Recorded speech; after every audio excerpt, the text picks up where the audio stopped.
নমস্কার বন্ধুরা, আমি শিপক দাস, আপনারা দেখছেন সঙ্গে শিপক। বন্ধুরা, এই মুহূর্তে কিন্তু সবথেকে গুরুত্বপূর্ণ খবর নিয়ে চলে এলাম আপনাদের সামনে। হ্যাঁ বন্ধুরা, আপনারা থাম্বনেল দেখেই বুঝতে পারছেন এই মুহূর্তে কিন্তু দেশের রাজনীতি তথা রাজ্য রাজনীতিতে সবথেকে গুরুত্বপূর্ণ খবর, তা হলো জামিন হয়ে গেল তৃণমূলের দাপটের নেতা তথা তৃণমূলের কিন্তু যাকে বাঘ বলা চলে সেই অনুব্রত মণ্ডলে কিন্তু এই মুহূর্তে সুপ্রিম কোর্ট থেকে জামিন হয়েছেন। হ্যাঁ বন্ধুরা, আপনারা সকলেই জানেন প্রায় 2 বছরেরও বেশি সময় ধরে কিন্তু অনুব্রত মণ্ডল তিনি গরু পাচার মামলা থেকে শুরু করে কয়লা পাচার মামলা, চাকরি দুর্নীতি, এই সমস্ত দুর্নীতি মামলায় কিন্তু তিনি তিহার জেলে বন্দী রয়েছেন। তার মেয়েও কিন্তু সুকন্যা মণ্ডল, যিনি কিনা শিক্ষক দুর্নীতি মামলায় অর্থাৎ অভিযোগ উঠেছিল তিনি নাকি ঘুষ দিয়ে অর্থাৎ দুর্নীতির মাধ্যমে চাকরি পেয়েছেন, সেই সুকন্যা মণ্ডলও কিন্তু তিনি জেলে রয়েছেন। অর্থাৎ বাবা মেয়ে দুজনেই কিন্তু 2 বছরের বেশি সময় ধরে দিল্লির তিহার জেলে কিন্তু তিনি বন্দী রয়েছেন। সেই সুকন্যা মণ্ডল এবং অনুব্রত মণ্ডল কিন্তু অনেক দিন থেকেই জেলে বন্দি থাকা অবস্থায় অনেকটাই কষ্টের মধ্যে ছিলেন। এই মুহূর্তে যা খবর তাতে কিন্তু সুকন্যা মণ্ডলের জামিন না হলেও তার বাবা অর্থাৎ অনুব্রত মণ্ডল, সেই অনুব্রত মণ্ডলের কিন্তু এই মুহূর্তে সবথেকে বেশি যেটা গুরুত্বপূর্ণ জামিন হয়ে গেল। হ্যাঁ, তিনি অনেক দিন থেকেই জামিনের আবেদন করে চলেছিলেন। সেই অনুব্রত মণ্ডলে কিন্তু এই মুহূর্তে আমাদের দেশের যে সর্বোচ্চ আদালত অর্থাৎ সুপ্রিম কোর্ট, সেই সুপ্রিম কোর্টে কিন্তু জামিন হয়ে গেল। যদিও তার যে জামিন হলো সেই জামিনে কিন্তু সুপ্রিম কোর্টের যারা বিচারপতি রয়েছেন সেই বিচারপতিরা অনেক সত্যই রেখেছেন।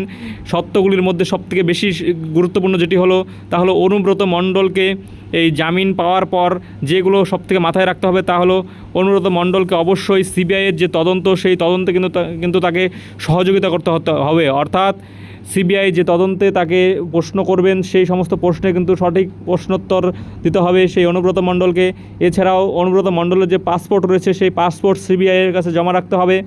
অনুব্রত মণ্ডল এই মামলায় যারা সাক্ষী রয়েছে তাদেরকে প্রভাবিত করতে পারবেন না। এছাড়াও তিনি কিন্তু এই মুহূর্তে জামিন পেলেও তিনি কিন্তু জেল থেকে এই মুহূর্তে ছাড়া পাচ্ছেন না। কারণ বন্ধুরা, তোমরা সকলেই জানো যে অনুব্রত মণ্ডল অনেক কয়টি মামলায় তিনি কিন্তু সিবিআই ইডির হাতে গ্রেপ্তার হয়েছেন। তার মধ্যে গরু পাচার যে মামলাটি রয়েছে সেই গরু পাচার মামলায় তিনি জামিন পেলেও এখনও পর্যন্ত কিন্তু তিনি কয়লা পাচার মামলা অর্থাৎ চাকরি দুর্নীতি মামলা এই সমস্ত মামলায় তিনি জামিন পায়নি, যার ফলে তাকে কিন্তু এখনও তাকে জেলেই কাটাতে হবে। কেননা তিনি আর যে মামলাগুলি রয়েছে সেই মামলাগুলিতে জামিন পাননি।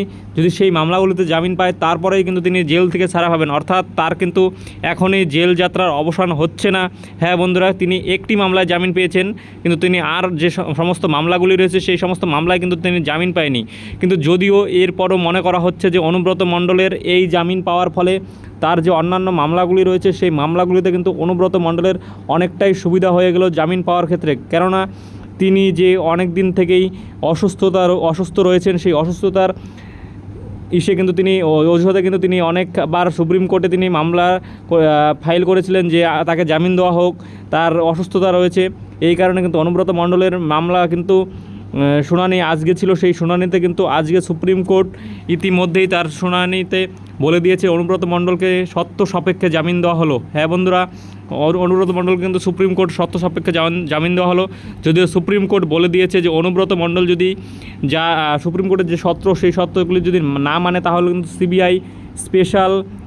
সিবিআইয়ের যে আদালত রয়েছে সেই স্পেশাল আদালতে আবেদন করে কিন্তু সেই অর্থাৎ এই সেই জামিন কিন্তু ক্যান্সেল করে দিতে পারে সেই স্পেশাল আদালত। হ্যাঁ বন্ধুরা, তাই বন্ধুরা আপনাদের এই অনুব্রত মণ্ডলের জামিনের খবর শুনে কেমন লাগলো? আমাদের রাজ্য রাজনীতির কিন্তু তিনি একজন গুরুত্বপূর্ণ ব্যক্তিত্ব, যার বিভিন্ন কথা কিন্তু সোশ্যাল মিডিয়া প্রতিনিয়ত ভাইরাল হয়েছে। তিনি বীরভূমের বাঘ বলে পরিচিত হয়েছেন। সেই অনুব্রত মণ্ডলে কিন্তু আজকে এই মুহূর্তে সুপ্রিম কোর্টে একটি মামলায় জামিন হলো। যদিও তিনি এই মুহূর্তে সুপ্রিম কোর্ট থেকে ছাড়া পাচ্ছেন না, যদিও তিনি একটি মামলায় জামিন পাওয়ার ফলে আপনাদের সকলের কেমন লাগছে এই বিষয়টি তোমরা কিন্তু সবাই জানাবে। আর যারা এখনও সাবস্ক্রাইব করোনি সাবস্ক্রাইব করবে, লাইক কমেন্ট শেয়ার অবশ্যই। নমস্কার, ধন্যবাদ।